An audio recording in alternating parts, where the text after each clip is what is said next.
ya lo que es psicopatología general, vamos a desarrollar lo que es psicopatología de la afectividad.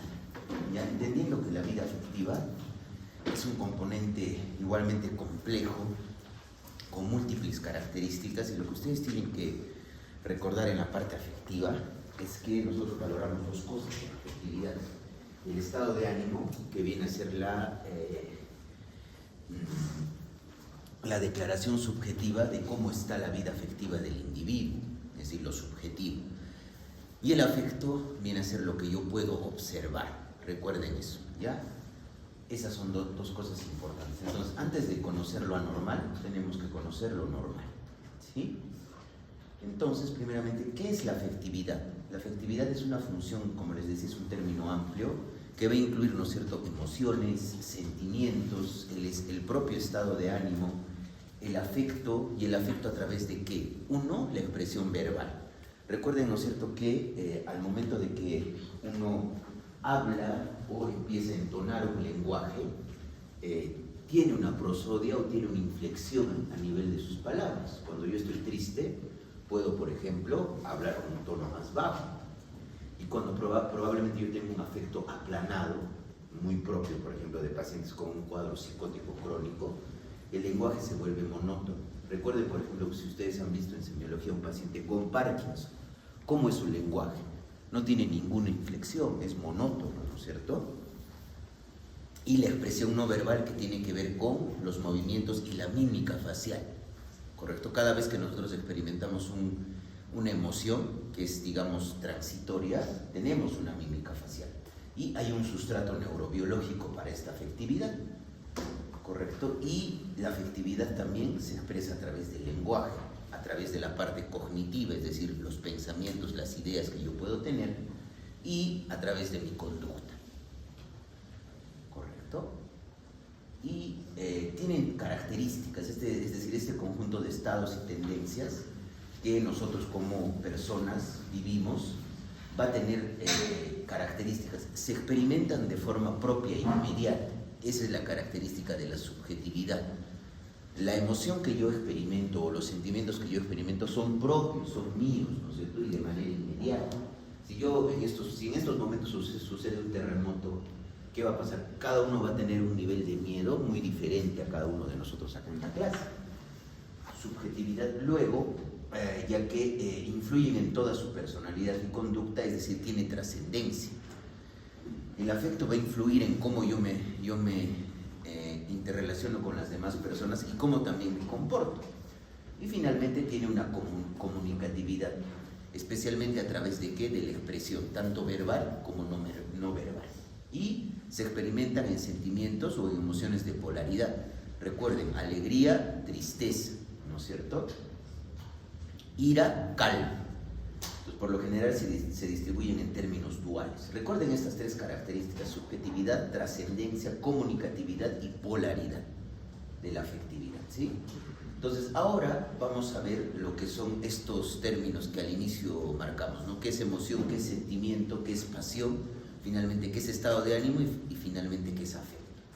Las emociones, recuerden esto, ¿no?, se representan en el teatro del cuerpo, y los sentimientos se representan en el teatro de la mente. Entonces, lo que yo quiero que recuerden, y esto siempre yo les recalco, ¿no es cierto?, la emoción es más física, es más somática, ¿correcto? Es la descarga probablemente noradrenérgica cuando nos exponemos a un determinado estímulo. En cambio, el sentimiento es más perdurable, dura más tiempo, ¿ya? Entonces, la emoción, como les decía, son estados afectivos experimentados de forma rápida y breve, y son desencadenados ya sea por estímulos internos, pensamientos, o estímulos externos, que vienen a ser estímulos en general, ¿no? Puede ser, por ejemplo, el claxon yo estoy caminando por la calle y el claxon de un carro que me asusta, ¿no es cierto? Y además se acompañan de síntomas neurovegetativos. Eso recuerden, por favor, ¿ya? Es decir, hay una descarga noradrenérgica donde va a haber incremento de la frecuencia cardíaca, incremento de la presión arterial, sudoración, ¿sí? Y va a haber una respuesta fisiológica, y esto justamente se experimenta, y hay una gran diferencia, ¿no? Algunos indican que la angustia viene a ser la parte física de la ansiedad, y la ansiedad viene a ser la parte cognitiva, ¿sí? Y lo que es el sentimiento ya les he indicado, ¿no? Con esta frase de Antonio Damasio, uno recuerda eso, ¿no?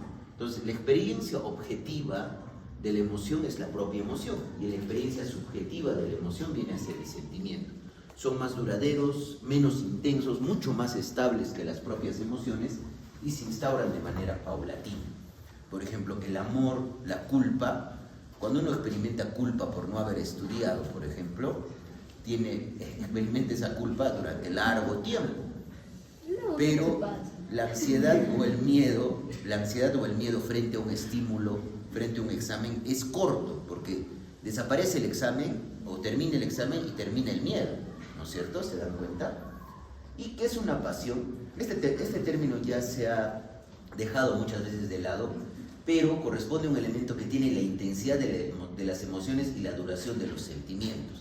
Es, por ejemplo, decir, ¿no? Yo tengo una pasión por un club de fútbol, por ejemplo, y recuerden, muchos ponen, ¿no? Los barristas, pasión crema, pasión Groningen, eso es, digamos, una pasión, ¿sí? Entonces, esto ya ha quedado claro, qué es emoción, qué es sentimiento y qué es pasión. Ahora miren, dense cuenta, acá tenemos tres componentes básicos de la emoción, ¿no es cierto? ¿Qué era la experiencia subjetiva de la emoción? El sentimiento, ¿sí?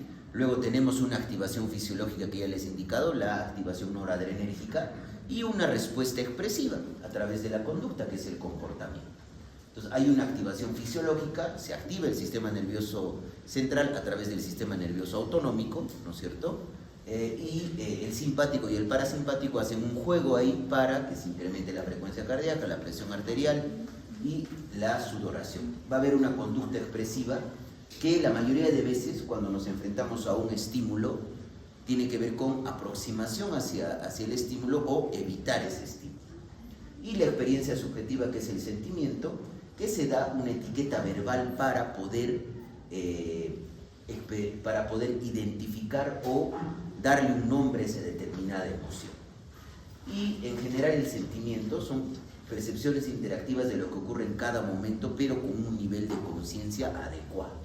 Entonces, con esto queda bien claro, miren, que hay un componente de experiencia subjetiva dentro de la emoción, que es el propio sentimiento, de la conducta expresiva, que va a tener como consecuencias aproximación o evitación a través de la conducta, y la activación fisiológica. Entonces, hay emociones básicas, y estas emociones básicas se experimentan en toda la escala evolutiva filogenética y tienen una correlación con esas características de la afectividad que les he indicado, que es polaridad, ¿no es cierto?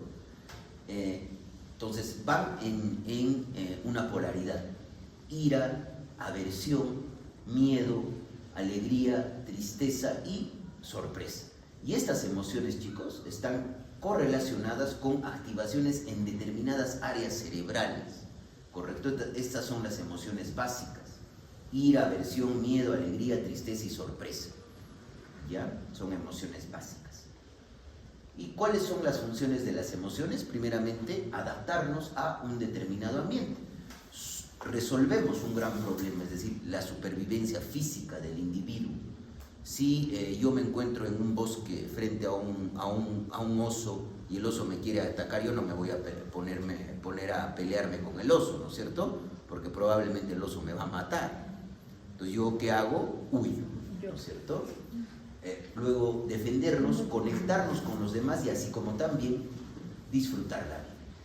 Tiene una función social porque permite que las personas, a través de la afectividad, nos podemos afiliar con otras y mantener nuestras relaciones sociales, y permite también una función de distanciamiento para permitir una posición social y una función motivacional, ¿no es cierto? Las emociones que nos motivan a actuar, aunque muchas veces hay personas que no controlan las emociones y frente a una emoción, una respuesta a un estímulo, pueden actuar de manera impulsiva, ¿correcto? Para darnos cuenta de eso. Entonces, estas son las áreas cerebrales asociadas a la afectividad, para que recuerden. Está justamente el córtex prefrontal con el córtex orbitofrontal, el córtex prefrontal dorsolateral, la amígdala, que viene a ser el área cerebral que filtra las emociones, el hipocampo, que asocia justamente a posiciones previas a determinados estímulos, y finalmente el córtex cingulado anterior y el córtex prefrontal medial. Y acá también es muy importante el núcleo accumbens. El núcleo accumbens tiene que ver, chicos, con la experiencia de placer con determinadas situaciones, ¿ya? Se libera dopamina en el núcleo accumbens y se experimenta placer. Y esto está muy asociado, por ejemplo, al consumo de sustancias, ¿ya? Y también tiene una correlación con el eje hipotálamo hipófisis adrenal. Es decir, cuando hay una activación, ¿qué hace? Se libera hormona liberadora de corticotropina, esta actúa sobre la hipófisis anterior y esta libera ACTH, la ACTH baja a las suprarrenales, actúa y estimula que se libere cortisol para una respuesta inmediata. ¿Sí? Y el carácter biopsicosocial de la emoción, ¿no? ¿Por qué hablamos de un carácter biopsicosocial? Porque permite, por ejemplo, chicos, tener en cuenta que hay consecuencias para nuestro bienestar a nivel de esta interacción y que potencialmente va a requerir una acción inmediata. Va a tener una parte biológica, ¿no es cierto?, a través del sistema nervioso central y el sistema nervioso autónomo, psicológica a través de pensamientos específicos asociados a esa emoción, y social, que permite que estas emociones puedan ser provocadas por factores sociales y también darles un significado social. Y acá tenemos una visión dimensional de las emociones, no se nota muy bien. Entonces, acá es muy importante, por ejemplo, tener la valencia, es decir, lo que significa para mí. Hay una valencia positiva, que es lo agradable, una valencia negativa, que es lo desagradable, y la parte de la excitación, mucha activación, y el sueño, poca activación. Entonces, miren, se dan cuenta que, por ejemplo, el miedo va en contrapuesto con la alegría, la incomodidad va en contrapuesto con la euforia, e igualmente la excitación. Cuando yo estoy aburrido o, por ejemplo, estoy triste o melancólico, no tiendo probablemente a realizar actividades muy rápido, ¿sí? Entonces hay una visión dimensional de las emociones con valencia positiva, valencia negativa y excitación, hipoexcitación o la tendencia justamente al sueño. Y hemos hablado de los sentimientos, y los sentimientos vienen a ser la estructura básica de la vida afectiva, chicos, ¿no? Y recuerden, ¿no es cierto?, que el sentimiento es la experiencia subjetiva de la emoción, no tiene un componente o un correlato somático. Entonces es un estado pasivo a través de que nosotros experimentamos una tonalidad afectiva agradable o desagradable y una disposición emocional hacia las personas o cosas. Y esto es lo que quiero que recuerden. Los sentimientos no van acompañados ¿de qué? De manifestación somática, por favor, ¿ya? Y Scheller los clasifica en sensoriales, que son más que todo los asociados justamente, que se pueden localizar en cualquier parte del organismo, placer, displacer. Vitales, derivan de la existencia individual, son experimentados de una manera difusa. Psíquicos, como reacción a estímulos externos, son motivados. O espirituales, que tienen que ver justamente con la moral, la ética, con eso. Entonces dense cuenta que la estructura básica de la vida afectiva son los sentimientos. Y acá justamente ya hemos hablado de emociones, sentimientos, pasiones, hemos definido qué es cada uno de estos. Ahora vamos a hablar de lo que es el estado de ánimo y el afecto. Tanto el estado de ánimo como el afecto, chicos, nosotros lo evaluamos en el examen del estado mental. Entonces, ¿qué viene a ser el estado de ánimo? Es el tono o estado emocional predominante durante un periodo de tiempo prolongado y que colorea toda la experiencia vital del individuo. Y recuerden, ¿no? El estado de ánimo es el reporte subjetivo que tiene el paciente en ese momento. Si yo le pregunto a ustedes cómo se sienten de ánimo, me van a decir en ese momento cómo se sienten de ánimo. Pero ese estado de ánimo tiene que tener congruencia con el afecto, ¿sí? Es decir, si yo les digo que estoy triste, no voy a tener una sonrisa de oreja a oreja, ¿no? Si yo les digo que estoy ansioso, no me voy a sentar y me voy a echar a dormir, ¿correcto? Tiene que haber una correlación física. Entonces, se asocia el estado de ánimo a cambios biológicos más profundos. tiene que ver con el ciclo vital, la vigilia, el sueño, los instintos básicos, el apetito, el deseo sexual. Es por eso, chicos, que un paciente deprimido se altera justamente que su ciclo circadiano, se altera además que los instintos básicos, se altera el apetito, se altera el deseo sexual, incluso hasta se altera la deposición, así como también la micción. Un paciente deprimido refiere que no va, probablemente no tiene apetito y probablemente no va a ir al baño, ¿no es cierto? Y en el afecto es un patrón de comportamientos. Recuerden, el afecto viene a ser lo objetivo, lo que yo observo en el paciente, ¿sí? Tiene que ver con el tono o el estado de ánimo del sujeto y la impresión objetiva del evaluador, lo que ustedes observan, ¿sí? Entonces, lo normal es que exista, lo que les decía, una congruencia entre el estado de ánimo y el afecto. Tienen que ser congruentes. Entonces, el estado de ánimo es la representación mental de los sentimientos y el afecto va a tener cualidades. Eso les he explicado, ¿no es cierto? Estabilidad, sentido de propiedad, intensidad y rango, ¿no es cierto? Y va a tener el afecto expresiones a través del aspecto y actitud, a través de la psicomotricidad, la mímica facial, la marcha, a través del lenguaje, la prosodia, la cadencia del lenguaje que imprime el afecto, y en el pensamiento, el contenido del pensamiento. Si un paciente está triste, probablemente va a tener ideas con contenido de desesperanza, visión negativa del futuro, o incluso puede llegar a tener ideas con contenido autolítico, ideas suicidas, ¿sí? Entonces, miren, se van a dar cuenta que el estado de ánimo, el término que se utiliza para describir un estado de ánimo normal es eutimia. ¿Y de dónde viene ese término timos? De que antes los antiguos griegos pensaban que el estado de ánimo estaba por encima del corazón, en el timo, ¿correcto? Y de ahí viene eutimia. Entonces va a haber hipertimia, hipotimia en relación con cambios en el estado de ánimo, ¿sí? Entonces miren cómo varía el estado de ánimo, ¿no? Esto es, por ejemplo,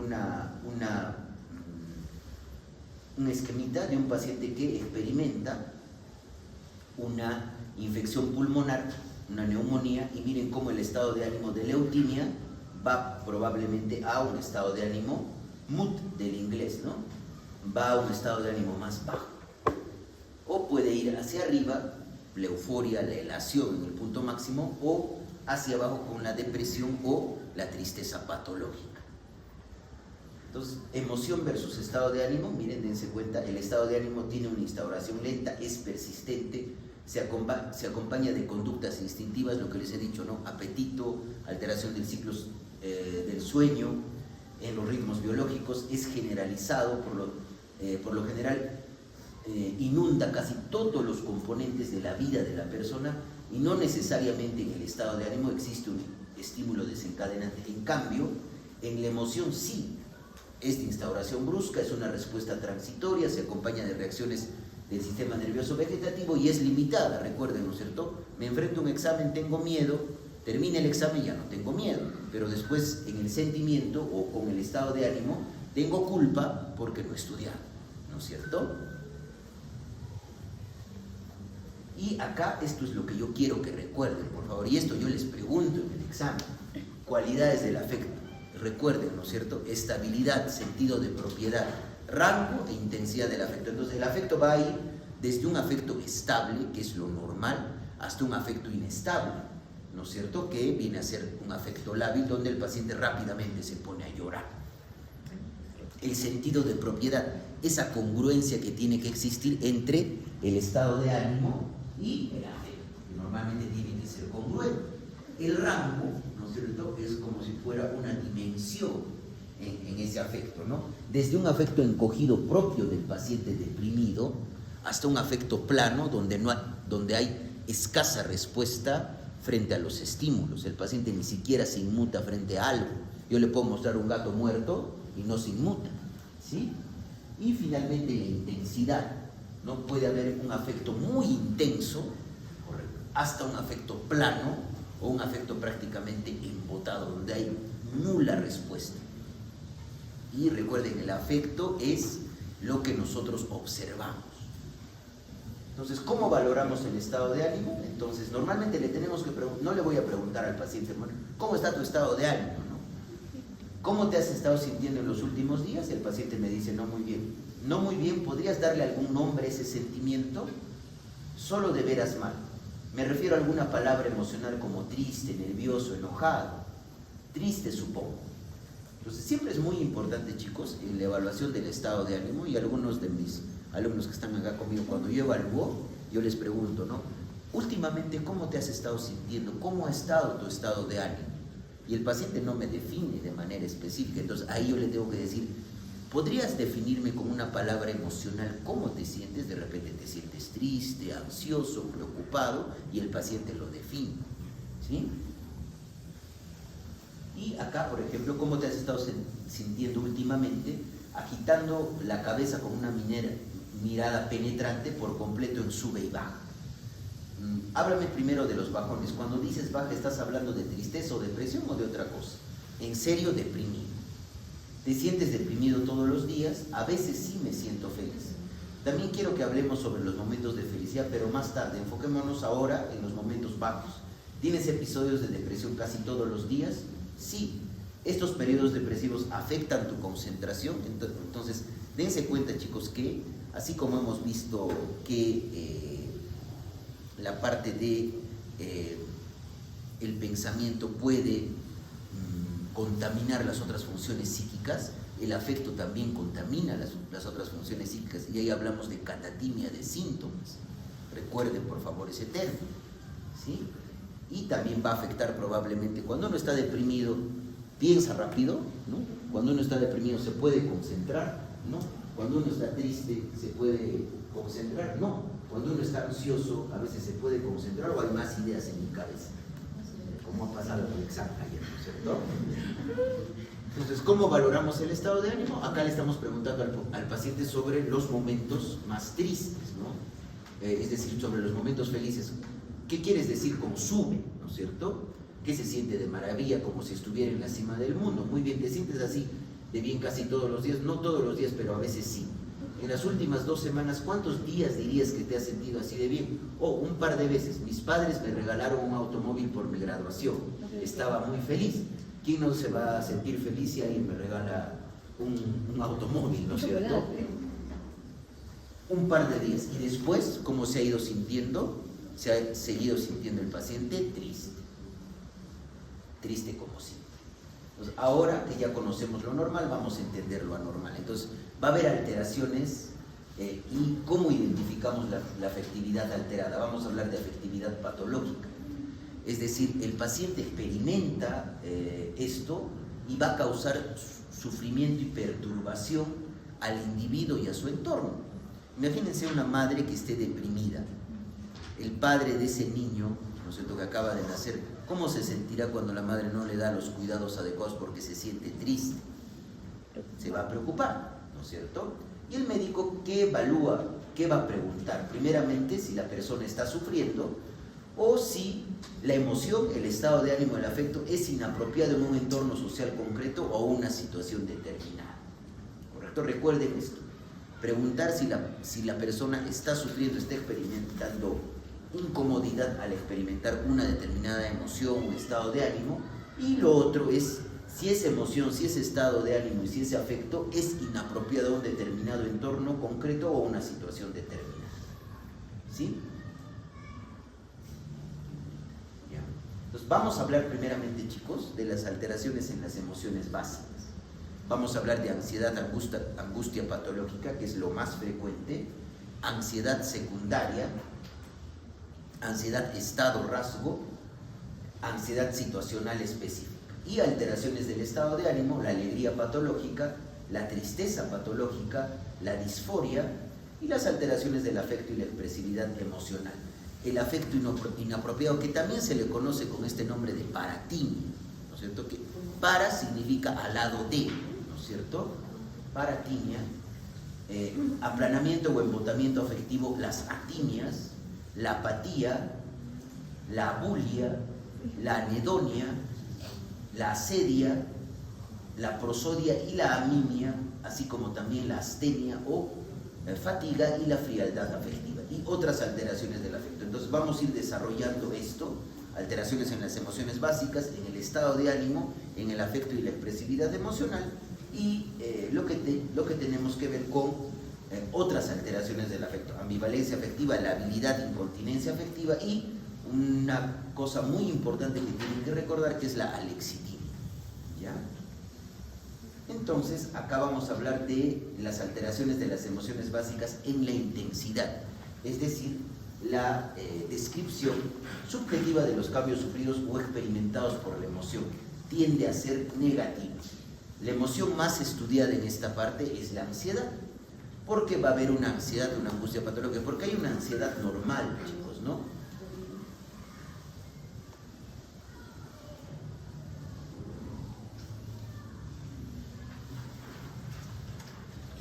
Correcto, entonces la ansiedad, la angustia patológica, una ansiedad normal nos permite enfrentarnos a situaciones y es potencialmente adaptativa. Sin embargo, cuando aparece una ansiedad patológica, va a haber una percepción de amenaza, va a haber una activación biológica y una reacción de amenaza, pero esta es desproporcionada primeramente al estímulo, se prolonga cuando ya no está el estímulo y causa sufrimiento al paciente. Y acá tenemos un ejemplo, ¿no?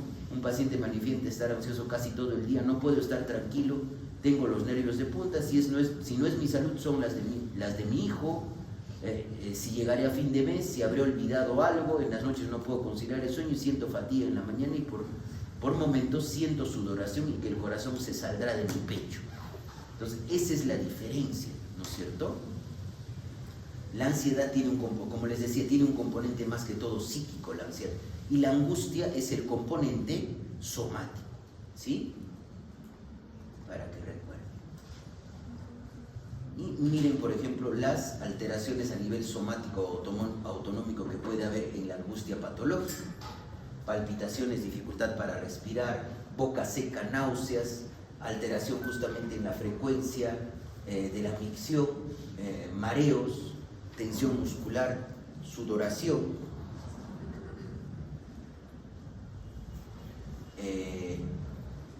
dolor abdominal, temblor, piel fría, y en la parte psíquica vienen pues esos sentimientos de miedo, de irritabilidad, de pánico, de expectativa aprensiva, es decir, que el paciente empieza a pensar que no va a suceder algo malo, sino que va a suceder algo malo al cubo, ¿no es cierto? Eso es cuando hay una ansiedad patológica, preocupación, dificultades para concentrarse, insomnio de características iniciales y incapacidad para relajarse. Y va a haber una manifestación multiforme de la ansiedad primaria respecto a su duración, su intensidad, la adecuación al estímulo, la presencia o ausencia del estímulo desencadenante. Y acá, por ejemplo, en el trastorno de pánico o en el TAC, por ejemplo, un ataque de pánico es la experiencia súbita de una descarga autonómica, cuando de repente frente a ningún estímulo el paciente empieza a experimentar palpitaciones, sudoración, sensación de que puede desmayarse, ¿sí? No hay un estímulo desencadenante, es decir, es una ansiedad sin objeto o una ansiedad flotante en el trastorno de pánico o en el trastorno de ansiedad generalizada. En los trastornos fóbicos, ¿qué va a suceder, chicos? ¿No? Hay una ansiedad situacional. Se presenta el estímulo fóbico y eso elicita la respuesta de miedo, ¿sí? Es una ansiedad desproporcionada. ¿Y qué va a tener el paciente? Si yo tengo miedo, por ejemplo, a volar, no voy a querer subirme a un avión. Ya es más que todo situacional. Y en los trastornos obsesivos, ya como lo hemos desarrollado en las ideas, la ansiedad aparece frente al momento que me resisto a esa idea obsesiva. Y solamente la ansiedad va a calmar cuando desarrollo mi compulsión, ya sea mental o ya sea conductual, ¿no es cierto? Ansiedad, rituales o compulsiones. Y en los trastornos somáticos se sitúa la ansiedad en el cuerpo, donde hay malestar físico, dolor y preocupación excesiva por tener un determinado síntoma físico. Entonces, en la ansiedad o angustia patológica, la secundaria, chicos, es la que va asociada, ¿no es cierto? La ansiedad, hemos desarrollado ansiedad primaria, y la ansiedad secundaria es la que va asociada ¿a qué? A la exposición, por ejemplo, en ciertos cuadros médicos, reacciones adversas a fármacos o intoxicaciones por sustancias. Un paciente, por ejemplo, yo he llegado a ver en mi práctica clínica, cuando era incluso residente, un ataque de pánico asociado a consumo de cannabis en un paciente, con palpitaciones, o un paciente, por ejemplo, que está con una abstinencia al alcohol, va a estar muy ansioso, con temblor distal, taquicardia, sudoración, ¿sí?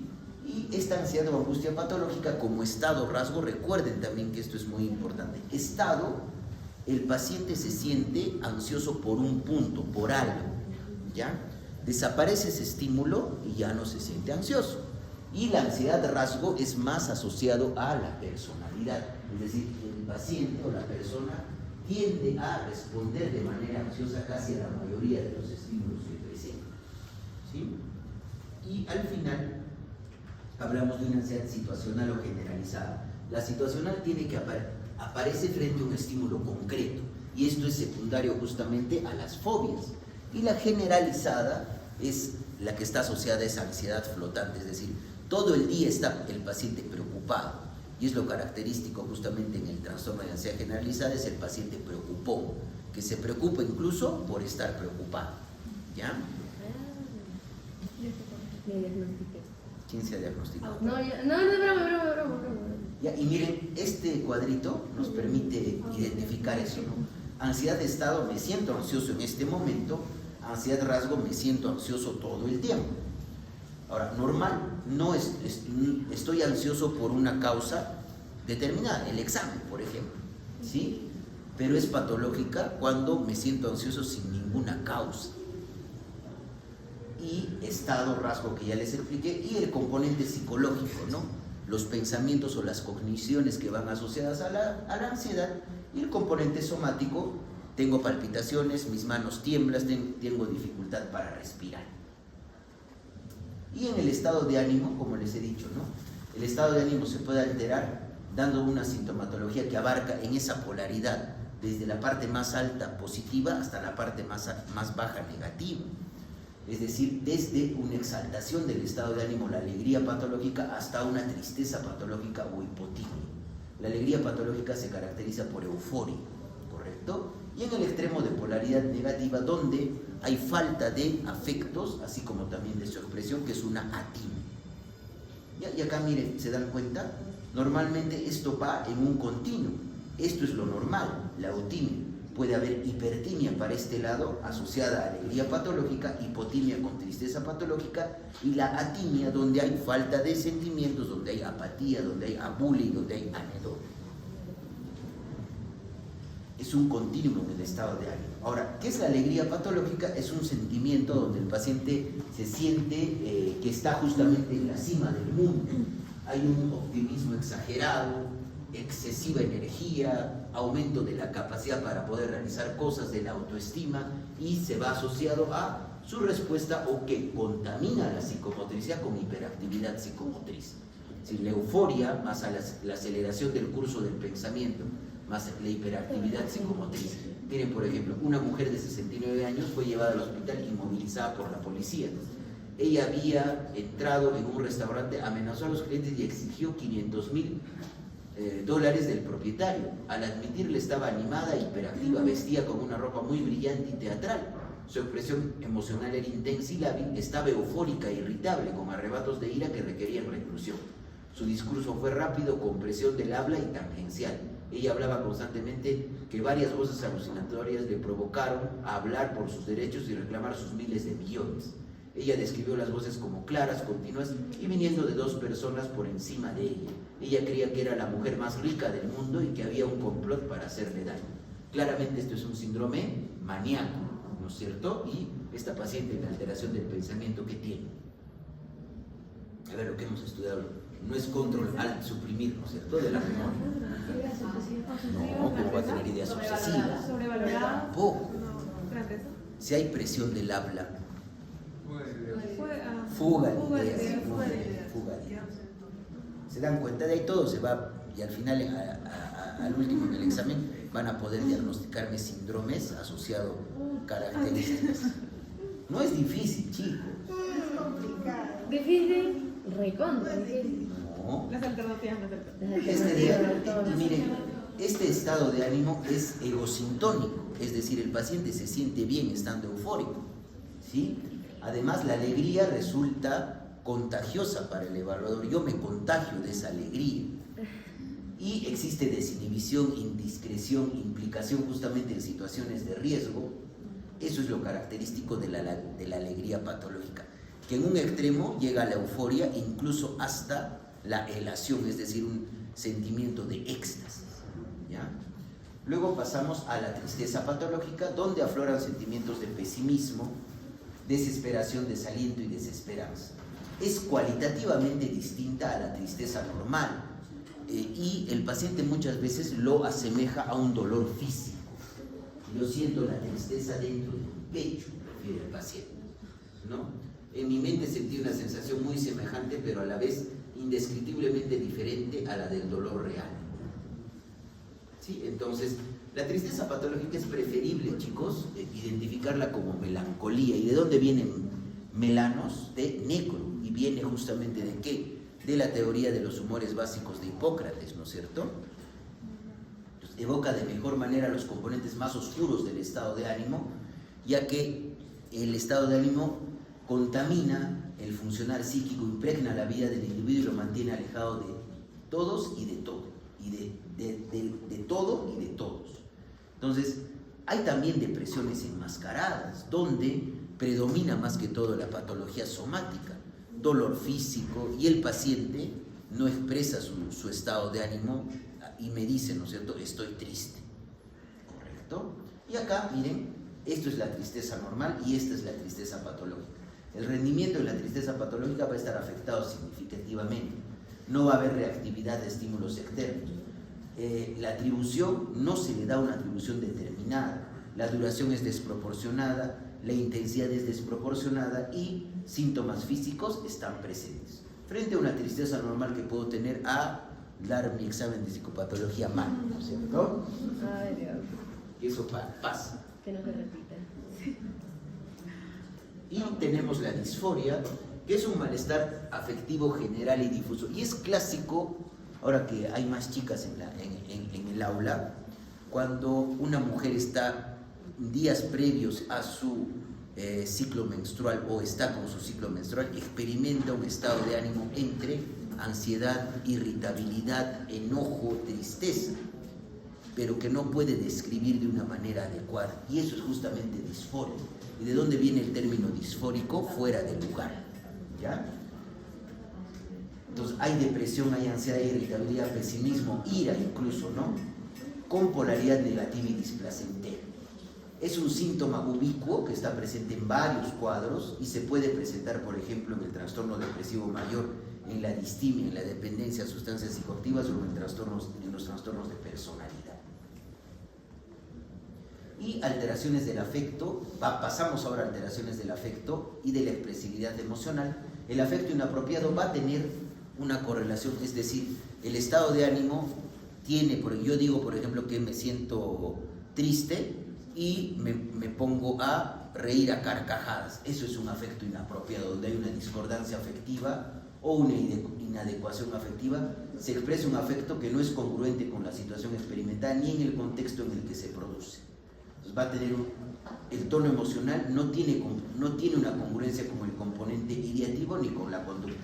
Un paciente con esquizofrenia recibió la noticia que su madre había fallecido, reía de una manera sin sentido, indicando que es una pena que ella ya no esté con nosotros. Eso es un afecto inapropiado, ¿sí? Y luego tenemos el aplanamiento y embotamiento afectivo, que son las atinias, ¿ya? Falta de afecto incluye varios síntomas, ¿no? Hay una disminución de la capacidad de sentir o emocionarse ante una determinada o ante un acontecimiento cotidiano. Entonces va a haber una expresión facial inmutable,